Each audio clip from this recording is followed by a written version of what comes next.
वालेकुम। The best view comes after the hardest climb. और ये बात बिल्कुल सच है और कुछ ही लोग इसको लाइफ में एक्सपीरियंस करते हैं।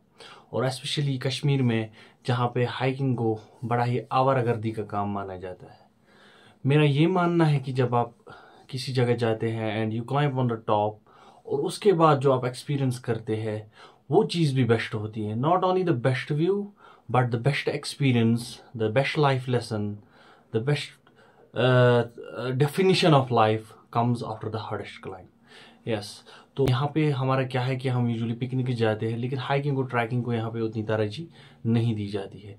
May be what ever be the reasons कि हमारी नैरो माइंडेडनेस है, हम ज़्यादातर इन चीज़ों में इंटरेस्ट नहीं दिखाते हैं, हम ज़्यादातर एजुकेशन, बिजनेस, बाकी चीज़ों पे स्ट्राइव करते हैं और अपनी ख्वाहिशात को दूर रखते हैं। और मे बी ये चीज़ कंसिडर की जाती है कि ये आवारागर लोगों का काम है। लेकिन जब हम उन जगहों पे जाते हैं जो हमारे इस मॉडर्नाइजेशन से कटी हुई है, जो मॉडर्नाइजेशन से दूर अभी भी सिंपलिसिटी की लाइफ जी रही है, अभी भी वुड, टिम्बर, वो रॉ यूटेंसिल्स, वो अर्दन पॉट्स, वो जंगल की लकड़ी कलेक्ट करना, सुबह से शाम तक अपने जानवर चरना, और उन हार्श कंडीशंस में रहना जहाँ पे मेडिकल फैसिलिटीज़ नहीं है, जहाँ पे हमें हीटिंग अरेंजमेंट्स नहीं है, जहाँ पे रोज़मर्रा जो हमारा ट्रांसपोर्ट है वहाँ पे वो ट्रांसपोर्ट भी नहीं है। तो इस जगह अपनी लाइफ गुजारना और खुशी से लाइफ गुजारना, डेट इज़ समथिंग कि जिससे मैं इम्प्रेस होता हूँ every year when I visit with my group these places. तो वहाँ पे हम एक मुताला करते हैं, लोगों के साथ बात करते हैं, उनके पॉइंट ऑफ व्यू से देखते हैं कि ये लाइफ कैसी है।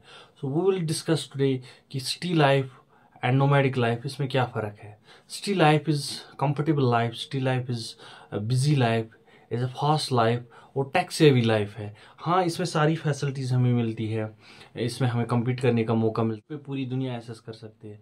लेकिन आजकल जो चीज़ हमारे पास नहीं है वो एक चीज़ तो मेंटल हेल्थ और फिजिकल हेल्थ। अक्सर लोगों की यही कंप्लेंट होती है कि जब वो कोई हैवी वर्क करते हैं तो, या हैवी एक्सरसाइज करते हैं या घर का काम वाइज करते हैं, तो अब उनमें वो हिम्मत नहीं रही है। कुछ लोग फूड्स को ब्लेम करते हैं, कुछ लोग लाइफस्टाइल को ब्लेम करते हैं, जो कि काफ़ी हद तक ठीक है।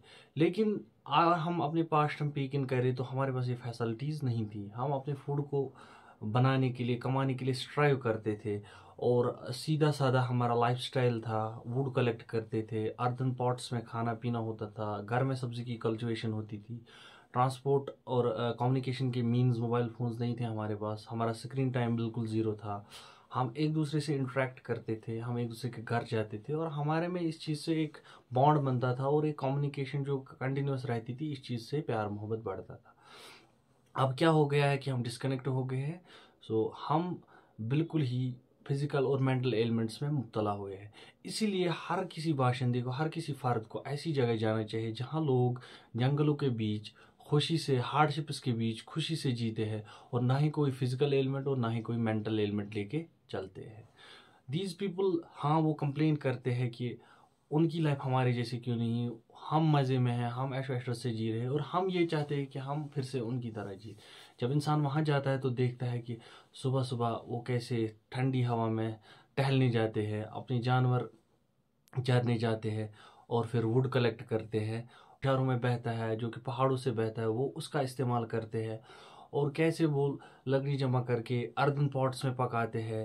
दिन भर वो दो चार पहाड़ उबूर करके अपने जानवर को घुमाते फिराते हैं, और शाम को फिर थके हारे वापस आके कैसे वो एकजुट होके एक जगह पे वो फायर लिट करते हैं, बैठते हैं, अपने गम शेयर करते हैं, अपनी बातें करते हैं।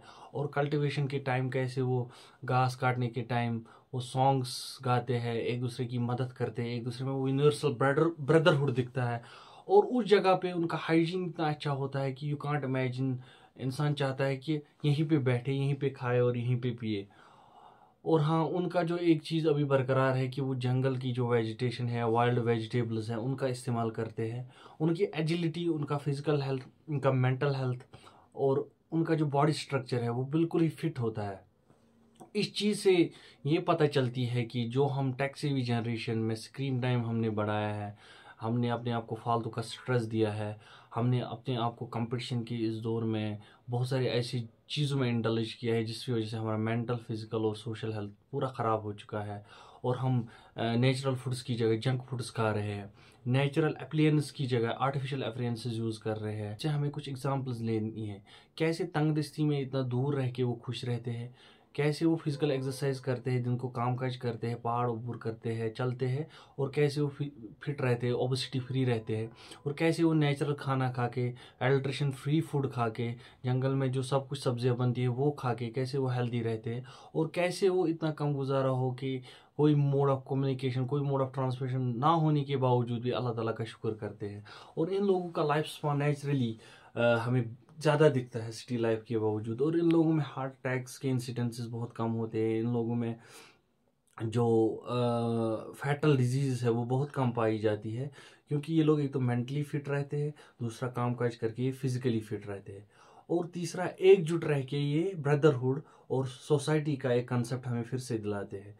सो इन जगहों पे जाना चाहिए। अगर हम इन जगहों पे जाएं, कोई पहाड़ अबूर करे, वहाँ पे इनकी विसिनिटी में रात बिताए, फिर इनके साथ इंटरेक्ट करें, फिर खुद भी देखें कि जब हम वहाँ पे जाते हैं थके हारे, हम अपने कैंप सेटल करते हैं, फिर खाना पकाते हैं, फिर मिल बांट के आपस में काम करते हैं, और फिर रात उसी जंगल में गुजारते हैं, और वहाँ की सारी जो रिसोर्स है वो यूज़ करते हैं। स्मार्टफोन्स की जब कनेक्टिविटी चली जाती है, जब हमारे पास सारे हीटिंग अप्लायंसेस जो होते हैं वो हम घर पे छोड़ आते हैं, मोड्स ऑफ कम्युनिकेशन घर पे छोड़ आते हैं, तो हम जब सारी नेचुरल चीज़ों का इस्तेमाल करते हैं तो फिर हमें एहसास होता है कि सिंपल लाइफ में कितना मज़ा है और ये कितनी स्ट्रेस फ्री लाइफ है।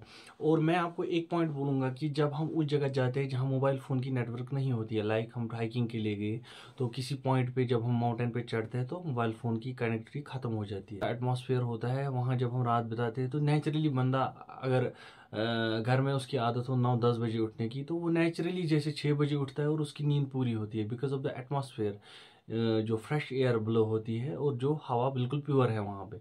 और सुबह 6 से जब वो उठता है, सारी एक्टिविटीज़ करता है, घूमता है, फिरता है, and when we look back at our clock, फिर से वही 1 या 2 बजे होते हैं, तो फिर उस टाइम रियलाइज होता है कि हमारा स्क्रीन टाइम कितना है। हमारी आधी लाइफ स्क्रीन पे ही गुजर जाती है, मोबाइल्स, टीवीज एंड एक्स्ट्रा। और उस इंस्टेंस में जब हमारे मोबाइल की नेटवर्क नहीं मिलती है उन जगहों पे, फिर हमें रियलाइज होता है कि आवर्स मिलते हैं, प्रोडक्टिव आवर्स मिलते हैं जो हम काम में इस्तेमाल करते हैं, और कितने यूजलेस आवर्स हम स्क्रीन टाइम पे बिताते हैं। So I just want to tell you that if you have to experience what life is all about, if you have to experience कि हमें अपना टाइम कैसे यूटिलाइज करना है, हमें अपनी हेल्थ, हमें अपनी सोशल, मेंटल, फिजिकल हेल्थ कैसे बरकरार रखनी है, go for hiking once in life, because ये आपको सोशली, फिजिकली, मेंटली, साइकोलॉजिकली और discipline wise as and you will work as a team and you will be guided as a team, आपको ये चीज़ें हेल्प करेगी अपनी लाइफ डेवलप करने के लिए, अपने लाइफ के गोल्स बनाने के लिए। We will come next time with some other story. Till then good bye, अस्सलाम वालेकुम।